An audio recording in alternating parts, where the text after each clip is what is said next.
விளையாட்டு பிரியர்களே, அன்பு வணக்கம். இன்னும் ஒரு காணொளி. இந்த காணொளி இந்திய வம்சாவளி வீரர் ஒருவர் ஆஸ்திரேலியாவிலே சாதனை படைத்திருக்கிறார். 300 முச்சதத்தை அடித்திருக்கிறார். 35 சிக்ஸர்களை விளாசி இருக்கிறார். ஹர்ஜாஸ் சிங் என்று சொல்லப்படுகின்ற ஒரு வீரர். இவரை பற்றி தான் சனிக்கிழமையிலிருந்து அதிகமான செய்திகள் சமூக வலைதளங்களிலே வந்து கொண்டிருக்கின்றன. வயது வெறுமனே 21 மட்டும்தான். கடந்த ஆண்டு இளையோருக்கான உலகிற்கான ஆட்டங்கள் இடம்பெற்றிருந்தன. இதிலே உதய் சாகரன் தலைமையிலான இந்திய இளையோர் அணியை தோற்கடித்து ஆஸ்திரேலியா கிண்ணத்தை சுவீகரித்திருந்தது. அந்த ஆஸ்திரேலிய அணியினுடைய நம்பர் 4 பேட்டர், ஒரு முக்கியமான நம்பிக்கை நட்சத்திரம் தான் இந்த ஹர்ஜாஸ் சிங் என்று சொல்லப்படுகின்ற ஒரு ஆட்டக்காரர். சாம் கான்ஸ்டாஸ் உள்ளிட்ட வீரர்கள் இவரோடு ஆடியவர்கள். சாம் கான்ஸ்டாஸ் உங்களுக்கு தெரியும், டெஸ்ட் போட்டிகளுக்கான ஆரம்ப துடுப்பாட்ட வீரராக தன்னை நிலைநிறுத்திக் கொண்டு வருகிறார். இந்த ஹர்ஜாஸ் சிங் வெகு விரைவிலே ஆஸ்திரேலிய தேர்வாளர்களை கவர்ந்து தேசிய அணிக்குள்ளே வருவார்கள் என்று சொல்லி நம்பப்படுகிறது. இவர் ஒரு சீக்கியர், இந்திய வம்சாவளியை சேர்ந்த ஒரு வீரர் என்பது சிறப்பு தகவலாக இருக்கிறது. 33 பந்துகளிலே 50 ஓட்டங்களை பெற்றிருக்கிறார். 77 பந்துகளிலே சதம் அடித்திருக்கிறார். அதற்கு பின்னர் பார்த்தால் மீதமான 67 பந்துகளிலே முச்சதத்தை அடித்து நொறுக்கி இருக்கிறார். 35 சிக்ஸர்கள் விளாசப்பட்டிருக்கின்றன. 2000 அமெரிக்க டாலர்கள் பெறுமதியான பந்துகள் காணாமலாக்கப்பட்டிருக்கின்றன. 10 பந்துகள் வரையில் துளைந்து போயிருக்கிறது என்று சொல்லியும் செய்திகள் வெளிவருகிறது என்பதுதான் சுட்டிக்காட்டக்கூடிய விஷயம். குறித்து வைத்துக் கொள்ளுங்கள். ஹர்ஜாஸ் சிங் என்று சொல்லப்படுகின்ற இந்த சீக்கியர் இந்திய வம்சாவளியை சேர்ந்திருக்கின்ற வீரர் வெகு விரைவிலே ஆஸ்திரேலிய தேர்வாளர்களை கவர்வார் என்று சொல்லி எதிர்பார்க்கப்படுகிறது. சிட்னி கிரிக்கெட் கிளப் அணிக்கு எதிராகத்தான் இவர் இந்த சாதனையை படைத்திருக்கிறார். சம்பவ் கிரிக்கெட் கழகத்துக்காக இந்த ஹர்ஜாஸ் சிங் விளையாடி இருக்கிறார் என்பதும் ஞாபகப்படுத்தத்தக்கது.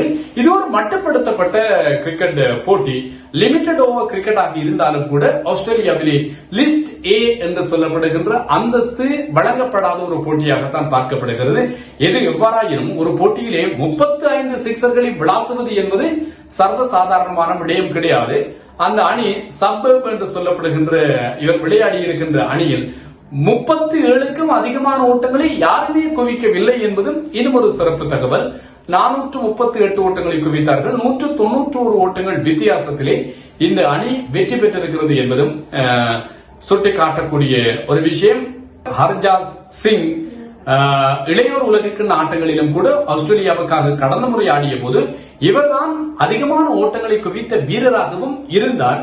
இவர் அதிகமான ஓட்டங்களை குவித்த காரணத்தால் தான் பலமான இந்திய இளையோர் அணி தோல்வியை தழுவியது. எப்படி 2023 ஒருநாள் போட்டிகளுக்கான சிரேஷ்ட வீரர்களுக்கான உலக கிண்ணத்திலே எல்லா போட்டிகளிலுமே வெற்றியை பெற்று வந்து இறுதிப் போட்டியிலே இந்திய அணி ஆஸ்திரேலியாவிடம் தோல்வியை தழுவியதோ அதே மாதிரி தான் உதய் சாகரன் தலைமையிலான இந்திய இளையோர் அணி எல்லா போட்டிகளிலுமே வெற்றி பெற்று வந்தார்கள். இறுதிப் போட்டியிலே ஆஸ்திரேலியாவிடம் மண் தூவி போனார்கள். இந்தியர்கள் இதயத்தை நொறுக்கிய ஒரு சம்பவமாக இந்த சம்பவமும் பார்க்கப்பட்டது. ஏனென்றால் அடுத்தடுத்து ஆஸ்திரேலியாவிடம் அடி வாங்குவது என்பதை பொறுக்க முடியாது.